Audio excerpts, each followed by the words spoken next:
Assalamualaikum warahmatullahi wabarakatuh. Saudara ulun tua memandung pun nonton YouTube Media House Seng Samlako Official Jamu Samlako Multi Channel. Ba urang yang berbahagianya lentuan dengan Dinas Pendidikan dan Kebudayaan Aceh Besar dalam rangka sosialisasi PPGN, yaitu pencegahan, pemberantasan, penyalahgunaan dan peredaran gelap narkotika atau narkoba ke anak-anak sekolah SMP 2 Kota Baru yang na di Cetuang. Dan kamu lihat ke narasumber lun pusampo haba sosialisasinya dengan seni tutur bahasa Aceh, yaitu Cik Media House dan Agus Rizki yang barisan muda anti narkoba dari Ikan, inspirasi keluarga anti narkoba.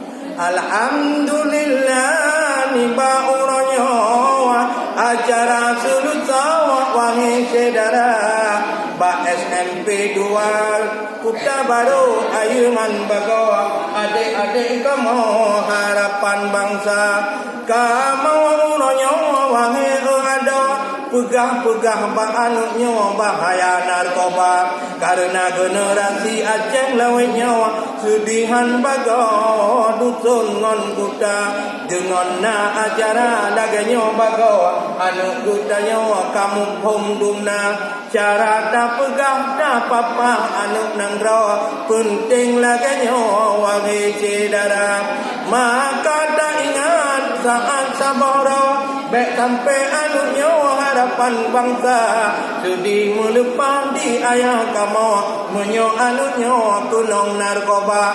Alhamdulillah ni ba uranyo dan kalon anu mi di sino hayu lagoina di dengo mandung letak yum meno ada ibu-ibu di sino pih menang rupa.